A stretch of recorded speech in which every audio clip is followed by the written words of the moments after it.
d'en Jordi, amb el dia que vam estar fent la presentació a Barcelona, el mes de gener, em sembla que era, o febrer,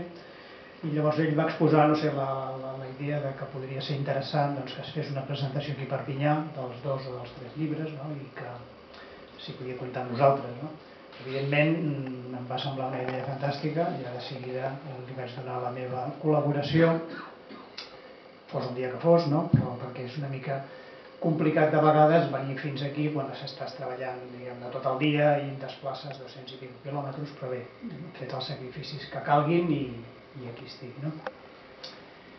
Em fa també molta gràcia el fet de poder fer la presentació aquesta aquí perquè l'any 93, precisament, quan vaig publicar el meu primer llibre, que era un llibre d'esquí de muntanya, que es diu Per la Catalunya Nord amb esquís, doncs bé, es va fer una presentació a Barcelona en el seu moment, i després d'insistir amb l'editorial a veure si es podia fer una presentació aquí, finalment vam aconseguir que es fes una presentació a la Casa de la Generalitat que hi havia l'any 94, devia ser l'hivern del 94, que recordo que era una casa molt petiteta que semblava, no sé si era compartida amb una llar d'infants o alguna cosa així, era una cosa minúscula, però bé, va ser una presentació molt maca que en tinc un molt bon record. Totalment diferent aquí, que ara tenim uns espais i tenim unes condicions que són envejables.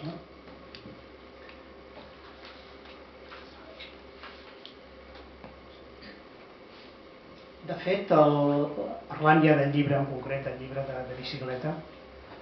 la idea bàsica del llibre és que